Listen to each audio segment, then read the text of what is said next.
자, 메시아 탄생에 대한 기쁨의 예언이라는 제목을 가지고 이사야 9장 1절부터 7절의 말씀으로 우리가 은혜 받기를 원합니다. 자, 구약 성경의 핵심, 성경은 한 권이지만 크게는 두 권, 또 작게는 구약이 몇 권이에요?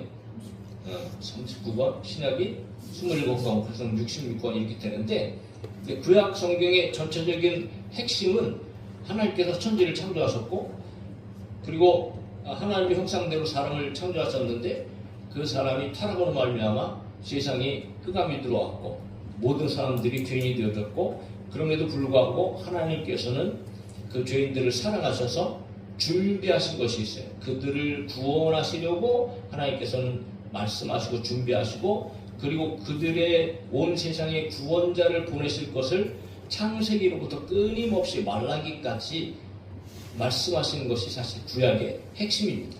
그러니까 구약은 구원자를 보내실 것이다, 하나님께서 메시아를 보내실 것이다 라고 하시는 것이 구약 말씀의 가장 큰 핵심이라는 거죠.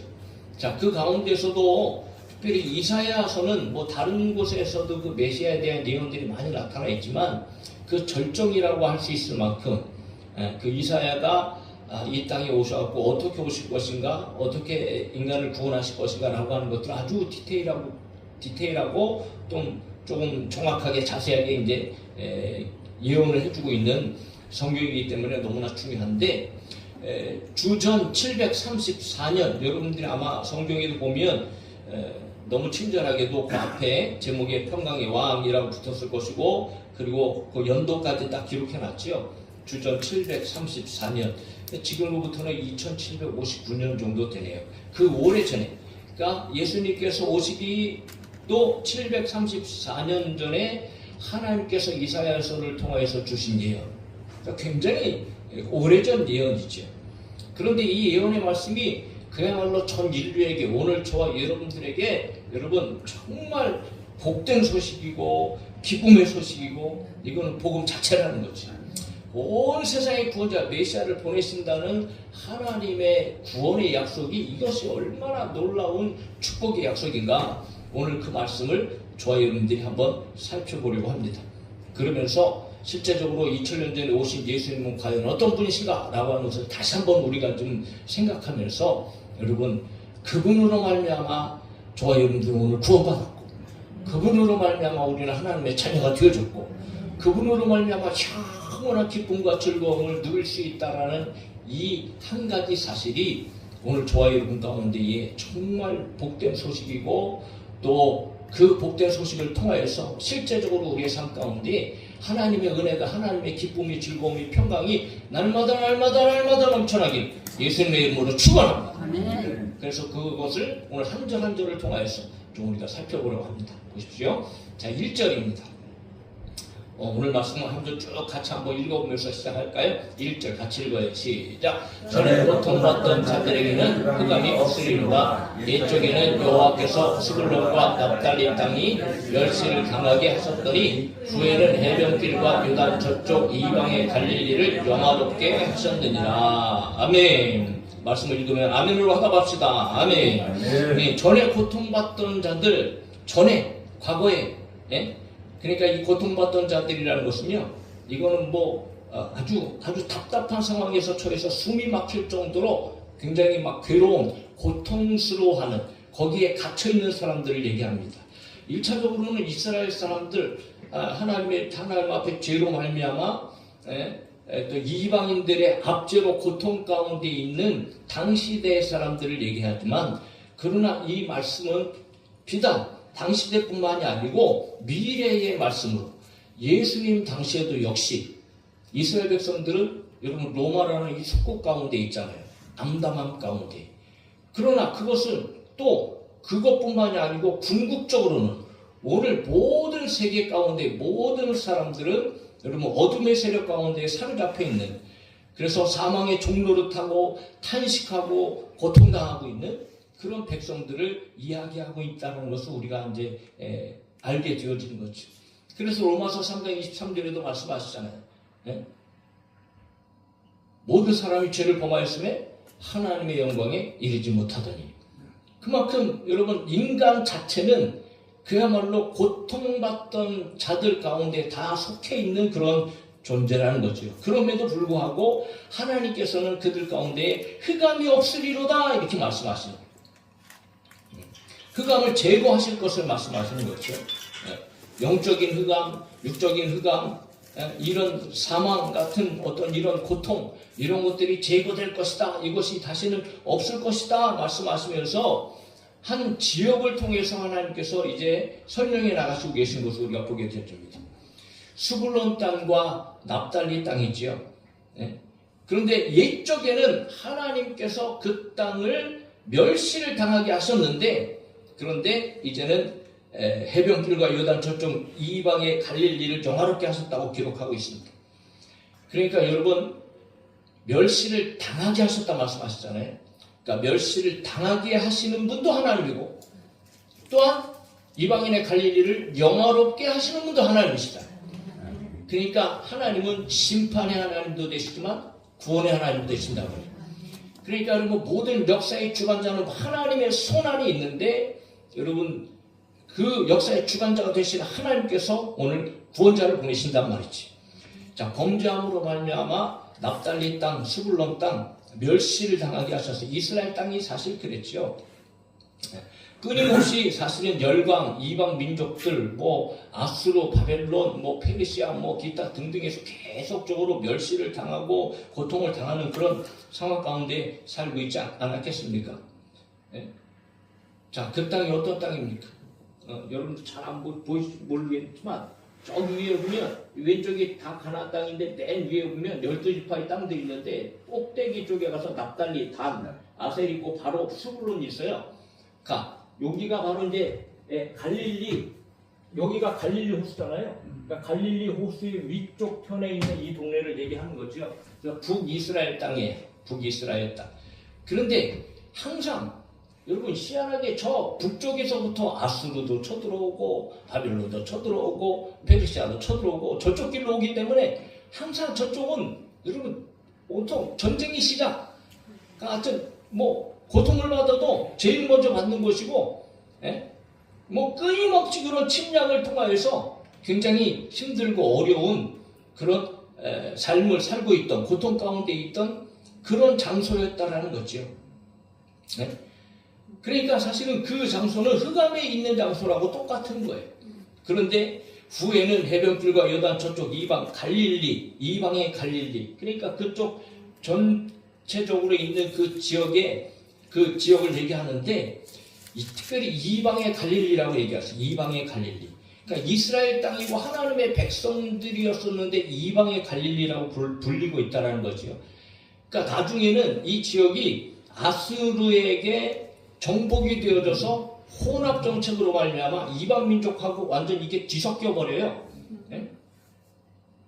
그런데 그 역사적인 사건이 지금 말씀하신 것보다도 더 후에 일어날 일이에요. 더 후에 일어날 일임에도 불구하고 하나님께서는 미리 그것까지 다 아시고, 여기는 이방인과 이 흡수되어진 그런 지역으로 변할 것이라는 것을 이미 아시고 이방의 갈릴리라고 부르시면서, 그런데 이 이방의 갈릴리 이 지역을 하나님께서는 영화롭게 하실 것이라 말씀하십니다. 그러니까 흑암으로 가득 차고 이방 민족과 이렇게 혈통적으로도 막 섞여갖고 이 뒤죽박죽된 이런 어두움의 장소를 하나님께서는 영화롭게 하신다는 거죠. 무엇을 말씀하시는가? 바로 이 지역이 장차 그리스도께서 오셔서, 이 메시아가 오셔서 이 지역에서 구원 사역을 펼치실 것이다. 그러니까 여러분, 얼마나 영광스럽고 얼마나 영화롭게 이 지역이 이제 탈바꿈하고 변화되어지는지, 하나님께서 그렇게 이제 이 땅을 사용하실 것이다 말씀하신 거죠. 실질적으로 예수님께서는 어디서 태어나셨나요? 유대 땅 베들레헴이거든요. 저 밑에 가면 유대 땅 베들레헴이에요. 그런데 예수님의 본거지 사역지는 베들레헴에서 태어나셨지만 사역하실 때는 아예 집을 윗동네로 이사하셨다고, 갈릴리 나사렛이라는 동네로 이사하셔서 거기서 주로 활동하시면서 필요에 따라서 밑으로도 내려가시고 위로도 올라가시고 그렇게 하셨단 말이에요. 그래서 마태복음에 보면 이렇게 표현되어 있어요. 나사렛이란 동네에 가서 사니 이는 선지자로 하신 말씀에 나사렛 사람이라 칭하리라 하심을 이루려 함이니라 라고 말하고 있어요. 그러니까 과거에는 그렇게 여러분 흑암 가운데 고통과 슬픔의 지역인 이 자리에 장차 메시아께서 오셔서 그곳에서 여러분 구원의 길을 여시는 활동을 하시기 때문에 이곳은 그야말로 영광되어지고 영화스러운 장소가 되어질 것이다 라고 하나님께서는 말씀을 하시는 거니까 예언을 하시는 거죠. 그런데 이미 이루어진 것으로 하나님께서 말씀하시는 거예요. 영화롭게 하셨느니라라고 말씀하셔요. 영화롭게 하실 것이라고 미래에 내가 영화롭게 할 거야 이렇게 말씀하신 것이 아니고 오늘 1절에 보면 영화롭게 하셨느니라라고 말씀하시는 거예요. 무엇을 얘기할까요? 하나님은 반드시 성취하시는 분이다. 응? 그러니까 하나님께서 하시는 일은 여러분 분명합니다. 분명. 이거는 하나님은 거짓말을 하실 분도 아니고요. 하나님은 전능하심과 전지하심 속에서 말씀하신 것을 친히 다 이루어 가시는 분. 응? 그래서 예레미야에서도 일을 만드시는 분, 일을 성취하시는 분, 응? 일을 계획하시는 분. 그렇게 이제 말씀하는 것을 우리가 보게 된다는 거죠. 그래서 오늘 9장을 보면 처음부터 끝까지가 다 뭐예요? 예언이에요. 예언임에도 불구하고 완료형으로, 미래 완료형으로, 예언적 완료형으로 모든 단어들이 다 기록되어지고 있어요. 이미 성취되어진 것으로 기록하고 있다는 거죠. 우리는 그것을 계속해서 이제 보게 될 거예요. 보십시오. 자, 2절입니다. 2절 또 읽어요. 시작. 흑암에 행하던 백성이 큰 빛을 보고 사망의 그늘 진 땅에 거주하던 자에게 빛이 비치도다. 할렐루야. 흑암. 앞에서도 마찬가지죠. 문자적으로 전혀 칠 같은 어두움입니다. 어두움. 그러니까 이거는 결국은요 절망입니다. 슬픔이에요. 고통, 환난, 뭐 기타 등등이죠. 그리고 또 하나의 동일한 의미의 단어가 또 쓰여집니다. 사망의 그늘. 사망의 그늘진 땅. 그러니까 사망의 그늘이라는 것은요 전혀 소망이 없는 상태. 미래에 대한 소망이 전혀 없는, 아예 없는 상태를 얘기하는 거죠. 네? 그런데 그런 흑암 가운데에 하나님께서는 뭘 주신다고요? 빛을 주신다. 그들이 빛을 보게 될 것이다 라고 말씀해요. 빛이 비춰질 것이다 라고 말씀하시는 거예요. 그러니까 여기는 흑암 가운데 흑암을 물리치는 것은, 어둠을 물리치는 것은 오직 빛이잖아요. 빛. 네? 그러니까 예수님께서도 이 땅에 오셨을 때 요한복음에 그렇게 나는 빛이다, 나는 빛이다, 나는 빛이다. 실제적으로 이 흑암의 어둠 가운데 오셨던 예수 그리스도, 그분이 빛이신 것을, 그리고 빛이 오셨음에도 불구하고 자기 백성은 알아보지도 못하고 오히려 그를 배척했다는 것 아니겠어요? 그러니까 700년 후에 일어날 일이지만 지금 이루어진 것으로 표현하면서 하나님께서는 말씀하시고 계시다는 거죠. 자, 그래서 1절하고 2절은요 그냥 간단하게 말씀드리면 흑암에 있던, 온 세상이 죄악 가운데 캄캄하게 있던 곳에 빛이 올 것이다, 구원자가 올 것이다, 메시아가 올 것이다 라는 것을 설명해 주고 있으면서, 그러면서 3절에서 5절까지는 이제 그가 오시면 그로 말미암아 어떤 것을 누리게 될 것인가, 장차 누리게 될 은혜는 무엇인가 라고 하는 것을 3절부터 5절에 기록하고 있다는 거예요. 보십시오. 3절입니다. 또 읽어요. 시작. 주께서 이 나라를 창성하게 하시며 그 즐거움을 더하게 하셨으므로 추수하는 즐거움과 탈취물을 나눌 때의 즐거움같이 그들이 주 앞에서 즐거워하오니. 할렐루야. 그러니까 여러분 메시아가 오시면 그 나라를 창성하게 하신다. 먼저 그 나라를 세우고 그 나라를 왕성하게 하신다. 이것은 오늘날 여러분 이 영적인 이스라엘, 예수 그리스도를 통해서 온 세상 가운데에 이제 세워진 교회, 끊임없이 교회는 여러분 구원받는 자들은 날마다 들어가고 있고 계속해서 번영을 하고 있고, 이거는 주님 오시는 그날까지 계속해서 세워나가고 있는 중에 있는 것입니다. 그런데 이 교회가 교회에게 하나님께서는 즐거움을 더하게 하신다. 즐거움. 예? 기뻐하게 하신다는 거죠. 기뻐하게. 이 즐거움이라는 것은 성경에서 말하는 즐거움은요, 그냥 단순히 우리가 그냥 조그마한 어떤 기쁨, 즐거움, 이런 즐거움 말하는 것이 아니고요. 이게 뭐 어쩔 줄 몰라갖고 그냥 막 빙글빙글 돌면서 막 박수를 치면서 춤을 추면서 하는 그런 즐거움을 얘기해요. 그러니까 마음에 막 넘쳐나는 주체할 수 없는 그런 행동을 보이면서 하는 그런 즐거움, 그런 기쁨을 얘기하는 거죠. 막 역동성 있는 기쁨입니다. 단순히 나는 그냥 말로 기쁘다, 즐겁다 이런 게 아니에요. 실제적으로 그냥 막 몸까지 들썩들썩하면서 막 기쁨과 즐거움을 표현하는 그런 역동적인 기쁨과 즐거움이라는 거죠. 그러면 그 즐거움을 어떤 즐거움인지로 설명하기 위해서 두 가지로 예를 들어서 말씀하세요. 마치 추수하는 자의 즐거움과 같을 것이다. 그리고 탈취물을 나눌 때의 그 즐거움과 같을 것이다. 추수하는 자의 즐거움. 추수하기까지 농사 짓는 것이 얼마나 힘듭니까? 예? 얼마나 고된 일입니까? 예? 수고와 고생을 참 많이 하죠. 그런데 추수할 때 되면 그 전에 있던 모든 어려움과 힘든 것들은 싹 사라져버리고 그 추수할 때 기쁨이야 즐거움이야말로 이 농부들에게는요, 이거는 말할 수 없는 어떤 것보다도 가장 기쁘고 즐거운 그런 마음을 갖게 되어진단 말이죠. 탈취물을 나눌 때도 마찬가지죠. 전쟁한다는 것은요, 이거는 생명을 걸고 하는 것이기 때문에 참 힘들고 어렵고 고통스럽고 그런 일이지만, 그러나 승리를 거뒀어요.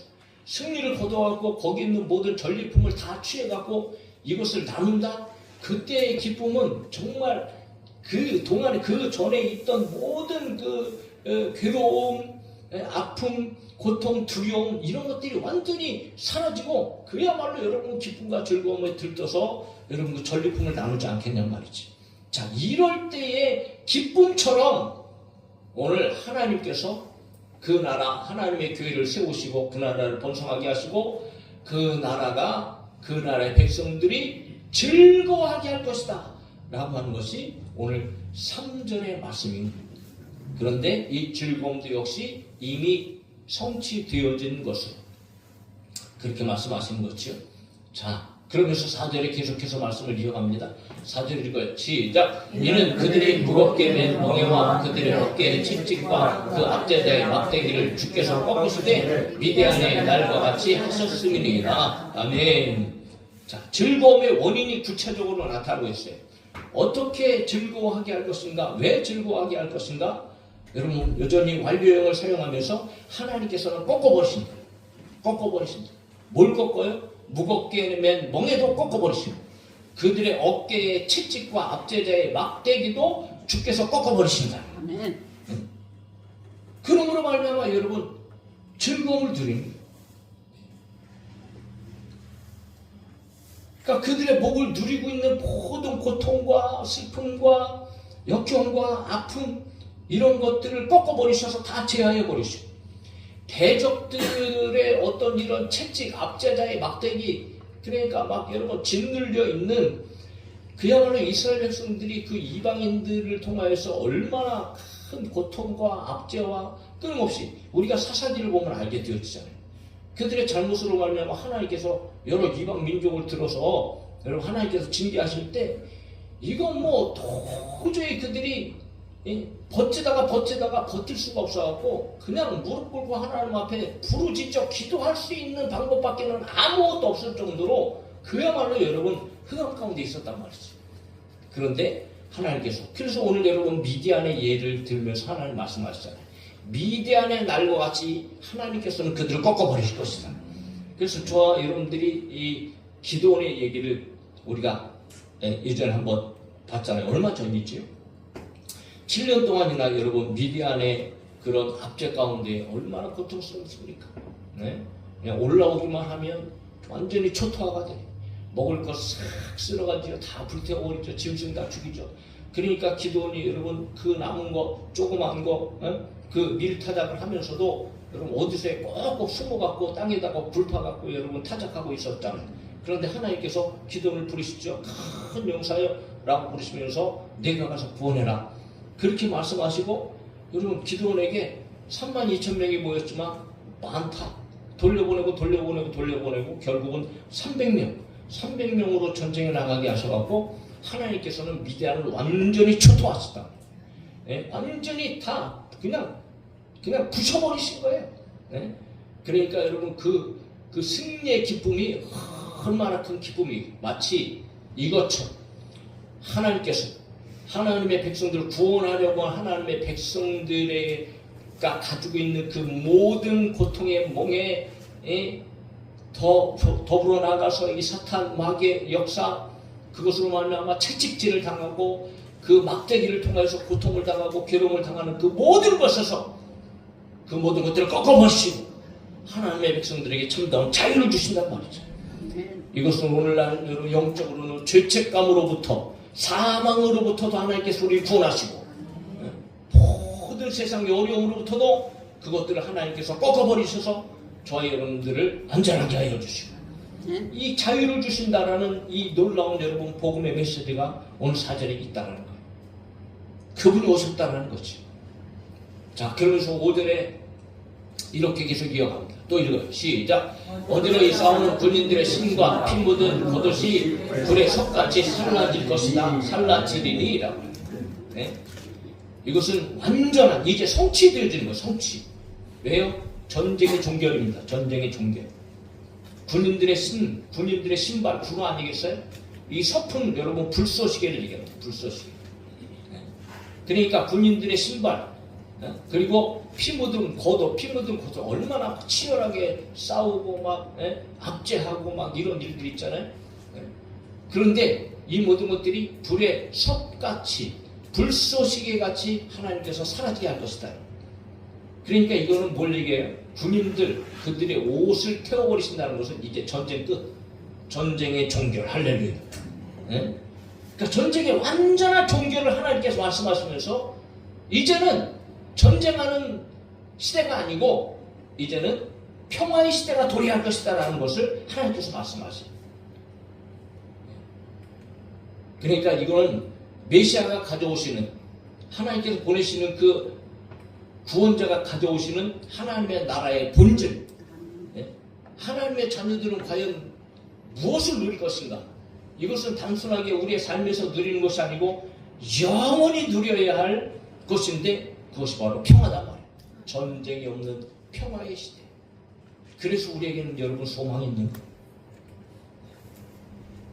자, 이처럼 1절, 2절에서는 흑암 가운데 있는 곳에 빛이 비출 것이며 그 빛이 오시면 그 빛으로 말미암아 하나님의 나라가 세워지고 그 하나님의 나라에 살아가는 사람들에게는 모든 압제가 사라지고 결국은 여러분 완전한 전쟁이 사라지면서 영원히 즐거움을 찾게 되어지고 평화의 시대를 얻게 될 것이다 라고 하는 것을 1절부터 5절까지 말씀하시고 그러면 실제적으로 그 빛의 실체가 무엇인가? 그분이 오실 것인데 실제적으로 그분은 사람의 몸을 입고 이 땅에 오시는 하나님께서 보내실 분이고 그분은 어떤 분이시는 것을 통하여서 6절, 7절의 말씀을 통해서 우리 가운데 말씀하시는 겁니다. 6절입니다. 자, 큰 목소리로 같이 읽읍시다. 시작. 이는 한 아기가 우리에게 낳고 한 아들을 우리에게 주신 바 되었는데 그의 어깨에는 정사를 메었고 그의 이름은 기묘자라 오사나 전능하신 하나님이라 영존하시는 아버지라 평강의 왕이라 할 것입니다. 할렐루야. 뭐 이사야서에서 너무 유명한 말씀이고 예수님에 대해서 이야기할 때에 끊임없이 등장하는 말씀이 6절, 7절 말씀.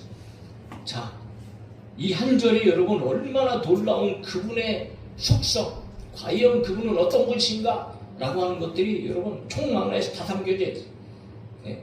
이는 한 아기가 우리에게 낳다. 한 아기를 주신단 말이에요. 그 한 아기를 통하여서 앞에서 말씀하신 모든 것들이 이루어질 것이다. 그런데 한 아기가 우리에게서 낳다라는 말. 여기서 우리에게서 낳다라는 말은 물론 유대인의 혈통을 통해서 이스라엘 백성 가운데 예수님께서 오시잖아요. 이스라엘 백성의 자손으로 유대인의 혈통을 통해서 오신 그래서 여러분 다윗의 혈통이라고 얘기하죠. 네, 다윗의 혈통. 네. 그런데 이것은 비단 어떤 이런 민족적인 혈통에 대한 말씀만이 아니고 이것은 우리에게서 났다는 것은 그분이 사람에게서 났다는 것을 말씀하세요. 네. 그러니까 창세기 3장 15절에 죄를 지었을 때 하나님께서 원시복음을 주잖아요. 뱀의 자손과 여인의 후손을 주신다. 그런데 여인의 후손은 물론 민족적으로는 이스라엘의 혈통, 유대인의 혈통을 통해서 다윗의 혈통을 통해서 오시지만 그러나 여인의 후손, 사람의 아들로 오시는 분이신 것을 얘기하고 있다는 거죠. 자, 우리에게서 났다라는 거예요. 그러니까 인류의 역사 속에서 실제적으로 아기로 엄마의 자궁을 통해서 사람의 완전한 모습을 입고 태어나셨다는 거예요. 그러므로 이것은 여러분 그분이 바로 완전한 사람이셨다라는 것을 얘기합니다. 인간으로서의 아기, 여자를 통해 이 세상에 태어날 완전한 인간으로서의 아기가 나게 될 것인데 이미 성경은 우리에게 낳고라고 얘기하면서 과거에 이루어진 성취되어진 일로 그렇게 하나님께서 말씀하십니다. 반드시 일어날 일이기 때문에 그렇다는 거죠. 자, 그러면서 한 아들을 우리에게 주신 바 되었다라고 얘기해요. 처음에는 한 아들이 우리에게 낳았다라고 얘기하는데 그런데 우리에게 난 그 한 아들이 누구냐? 또한 한 아들을 우리에게 주신 바 됐어요. 하나님께서 주신 아들이란 말씀입니다. 그분을 하나님께서 주셨다라는, 하나님께서 선물로 주셨다라는 거죠. 그런데 그분은 누구예요? 한 아들입니다. 이거는 인간의 아들을 얘기하는 것이 아니고 주신 분의 아들이라는 거예요. 하나님의 아들이라는 겁니다. 한 아들, 하나밖에 없는 아들, 독생자 아들, 그분을 사람의 모습으로 하나님께서 주셨다는 거예요. 그러니까 하나님께서는 메시아를 인간의 아기로 성육신하게 하셔서 이 땅 가운데 보내시고 우리에게 주셨다라는 것이죠. 참으로 놀라운 사실이 아닐 수가 없습니다. 우리들은 끊임없이 이 사실을 듣고 또 말씀을 들으면서도 예수님의 그 인성과 심성에 대해서 듣지만 사람은 여러분 이것을 이해할 수도 없고 알아들을 수도 없는 말입니다. 그러나 우리는 믿음으로 분명히 그것을 수납하고 그분은 완전한 인간이셨지만 그분은 하나님이셨다는, 하나님의 아들이셨다는. 그런데 그 어깨에 정사를 메었다. 막중한 임무를 지니셨다는 거죠. 이 정사는 통치자를 얘기합니다. 통치권을 얘기해요. 예수 그리스도께서는 이 땅 가운데에 온 세상의 왕으로 오셨다는. 그리고 그분은 기묘자나 모사라고 그 이름은 단순한 호칭이 아니고 본질과 속성을 얘기합니다. 그분은 기묘자셨고 그분은 모사셨다. 기묘자라는 것은요 아주 탁월한 존재를 얘기합니다. 기이하고 놀라운 존재를 얘기해요. 모사라는 것은 지혜, 상담자를 얘기합니다. 그러니까 그분의 모든 하는 일과 말씀과 모든 사역은 이거는 인간들이 할 수 없는 사역, 인간들이 말할 수 없는 것들. 그래서 여러분 예수님께서 찾아오셔서 세상에서 하셨던 일들을 사람들이 보면서 그냥 다 놀랄 수밖에 없어요. 왜? 정말 탁월한 일이었고 가장 지혜로운 말씀이었고 여러분 가장 놀라운 역사들이었다는 거예요. 세상에서 들어볼 수 없는 말씀을 하셨고 들을 수 없는 말씀을 하셨고 세상에서 볼 수 없는 일들을 행하셨고 세상에서 일어날 수 없는 일들을 예수님께서 행하셨어요.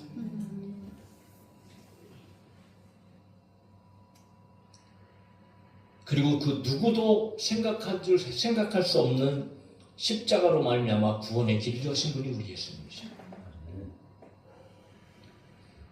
또한 그분은 전능하신 하나님이라고 말합니다. 아예 이제는 구체적으로 그분에 대해서 그 아기가 전능하신 하나님이다. 뭘 얘기합니까? 인간으로 오시는 그 인간이셨지만 그분은 하나님이셨다. 하나님과 동등된 존재다.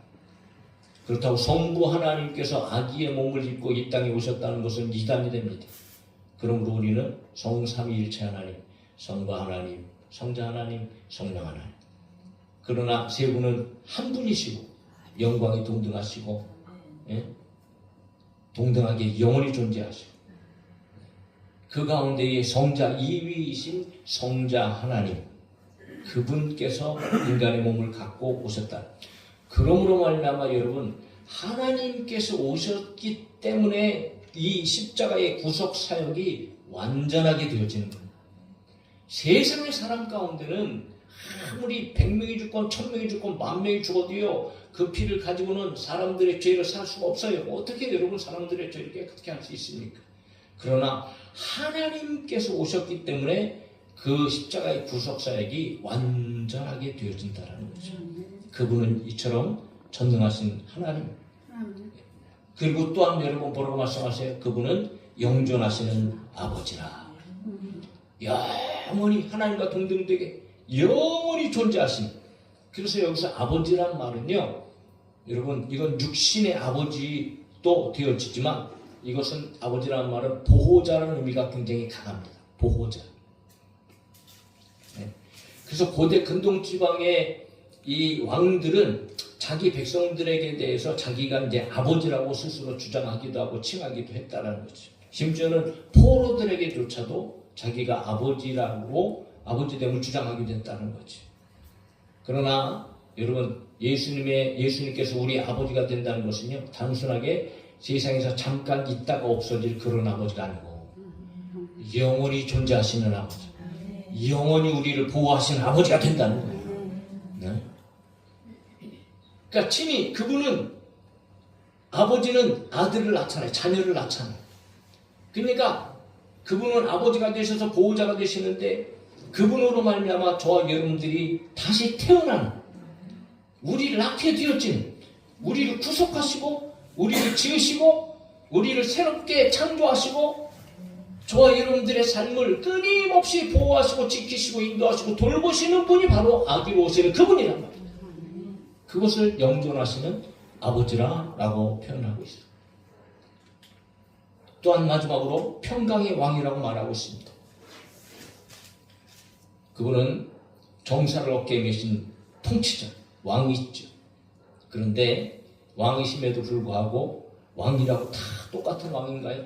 세상에 있는 왕들도 여러분 가지각색의 왕들이 다 있고 그 왕들에 따라서 그 나라 꼴이나 그 나라 모양이나 이런 것들이 다 달라지는데 그런데 우리 예수님께서는 그런 여러분 어떤 정치적인 왕으로 오신 것이 아니고 그런 뭐 권력을 뭐 행사하려고 오신 그런 왕이 아니고 세상을 뭐 힘으로 정복하는 왕이 아니고 그분은 평강의 왕이셨다.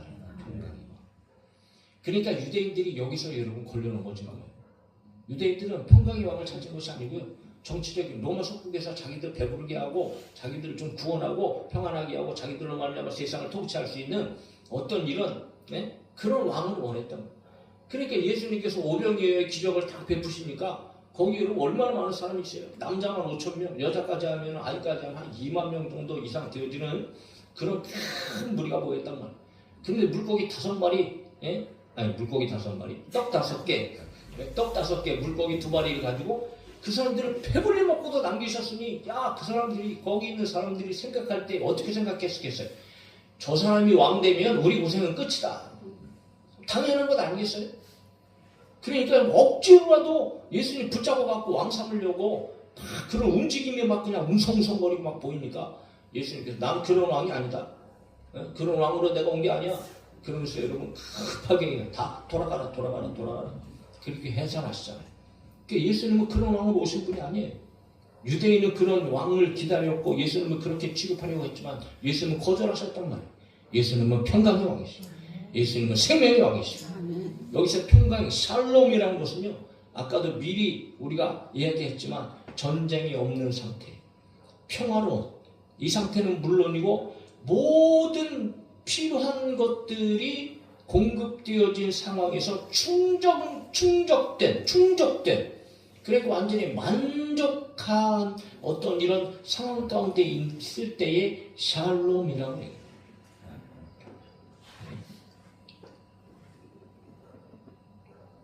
오늘 이 세상 가운데도 우리 주님께서는 그 샬롬을 우리에게 두고 가셨어요. 우리 앞에는 막 고통스러운 일이 있고 어려운 일이 있고 괴로운 일이 있지만 그러나 진짜 주님 안에 있는 사람들은요 평안을 누립니다. 그것이 하나님께서 저와 여러분들에게 주시는 구원의 증표입니다. 그리고 결국은 이 땅을 떠날 때에 하나님의 나라에서 영원히 저와 여러분들은 완전히 만족하고 기쁘고 즐거운 평안을 영원히 누리게 될 것입니다. 그것을 주기 위해서 아들을 보내신 거지. 자 보십시오. 7절. 그래서 여러분 마무리합니다. 그 정사와 평강에 더함이. 같이 읽어요. 시작. 그 정사와 평강에 더함이 무궁하며 또 다윗의 왕좌와 그의 나라에 군림하며 그 나라를 세우고 지금 이후로 영원히 정의와 공의로 그것을 보존하실 것이라. 만군의 여호와 열심히 이를 이루시리라. 아멘. 장차 오실 메시아 궁극적으로 그분은 다윗의 언약을 성취하실 것인데 다윗의 언약, 이미 그리스도의 그 메시아의 언약 가운데에 이 혈통적으로 하나님께서 이 다윗의 언약을 주셔서 이 다윗을 통하여서 오시는 그분이 장차 온 세상의 구원자가 될 것이다 라고 하는 것을 말씀하시면서 다윗의 후손으로 태어난 자가 하나님을 위해서 집을 건축할 것이며 하나님께서는 그 나라의 위를 영원히 견고하게 하실 것이라는 약속을 하셨어요. 그러므로 아들이 오심으로 말미암아 이미 앞에서부터 이루어진 모든 것들이 이 다윗 왕에게 다윗 혈통을 통하여서 하나님께서 이미 주신 다윗 언약의 성취였다는 것을 우리는 확인이 되어지는 거죠. 그런데 그 하나님의 성취는 단순하게 뭐 100년, 1000년 이렇게 가는 것이 아니고 영원히 간다는 영원히.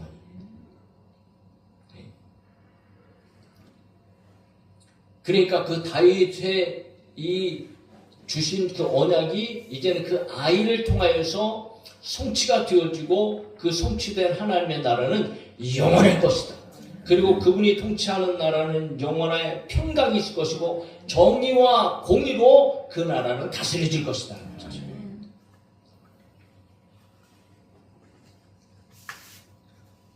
그분이 바로 한 아기로 나신 분이고 한 아들로 보내신 2000년 전에 오신 바로 아기 예수 그분이시단 말입니다. 네. 그럼 우리 여러분 성탄절의 주인은 오직 예수입니다. 그리고 그분이 어떤 분이신가를 알고 그분을 보내신 하나님을 알 때에 이 성탄의 기쁨은 주체할 수 없는 기쁨이 되어줘야 되고 이상하죠. 어렸을 때는 그야말로 성탄절만 생각하면 12월 달부터 기분이 들뜨고 그냥 얼마나 이러면 가슴이 콩닥콩닥하고 그랬어요. 그런데 어느 순간 성탄절 때도 그냥 성탄절인가 보다. 오히려 막 어떨 때는 막 귀찮을 때도 있어요. 또 성탄절이고. 여러분 성탄절을 알아야지. 성탄절. 나를 구원하시기 위해서 하나님께서 이미 수천 년 전에 여러분 약속하신 그분이 실제적으로 인간의 몸을 입고 아기로 오신 그분이 아니겠어요. 그분을 기념하면서 우리가 성탄절을 지키고 우리가 그분을 앞에 영광 올려드리며 예배를 드리는데 사랑하는 성도 여러분, 성탄의 기쁨이 우리 주님의 그 하나님의 놀라운 은혜의 풍성한 기쁨이 저의 분 가운데 함께하기를 주님의 이름으로 축복합니다. 이것이 이루어졌다는 거죠. 그래서 마태복음에 처음에 마태가 이렇게 시작합니다. 이 본문을 그대로 인용하면서 마태가 말하는 거예요. 자, 말씀을 읽고 마무리합시다. 같이 읽어요. 시작. 이는 선지자 이사야를 통하여 하신 말씀을 이루려 하심이라. 이르실 때 스불론 땅과 납달리 땅과 요단강 저편 길과 이방의 갈릴리여 흑 안에 앉은 백성이 큰 빛을 보았고 사망의 땅과 그늘에 앉은 자들에게 빛이 비치오도다 하였느니라. 할렐루야. 그러므로 하나님께서는 여러분 마지막으로 뭐라고 말씀하세요? 여호와의 열심히 이를 이루시리라. 하나님께서는 약속하시고 하나님께서는 성취하시고 그 성취한 일로 말미암아 우리는 구원받았고 하나님의 자녀가 되어져서 하나님께서 주시는 놀라운 평안을 누리고 영원한 그 나라의 평강을 지금 소망하면서 여러분 살아가고 있는 것 아니겠습니까? 사랑하는 성도 여러분, 구원의 은혜를 감사하고 그날의 기쁨과 즐거움을 회복할 수 있는 저와 여러분들이 되어질 수 있기를 예수님의 이름으로 축복합니다. 자, 할까요?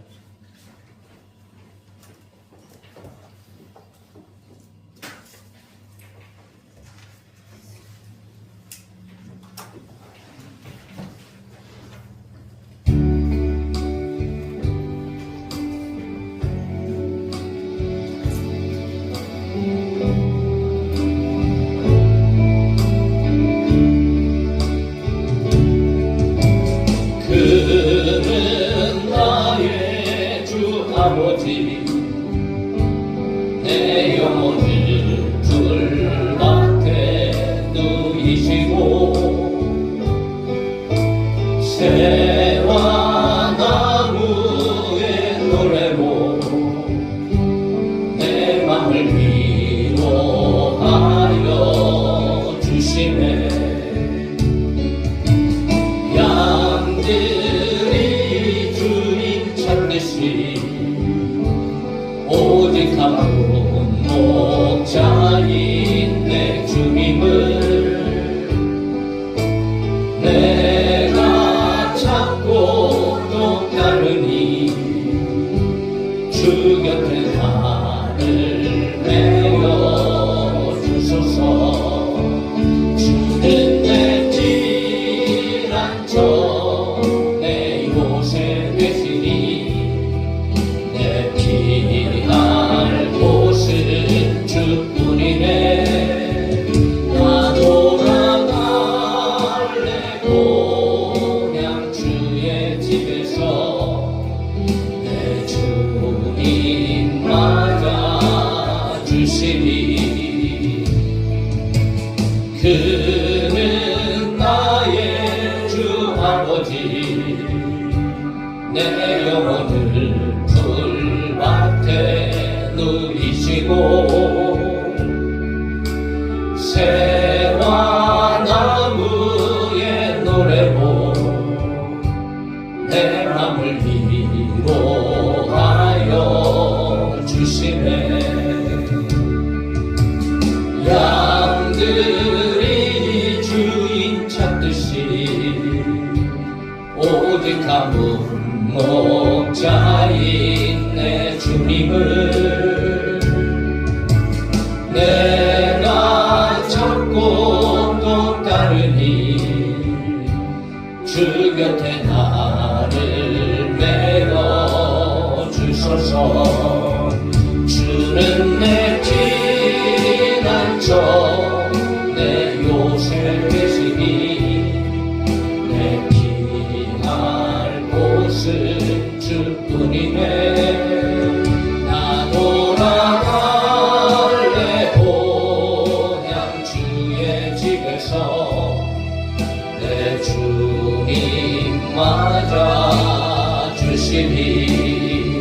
주는 내 피난처 내 요새 되시니 내 피할 곳은 주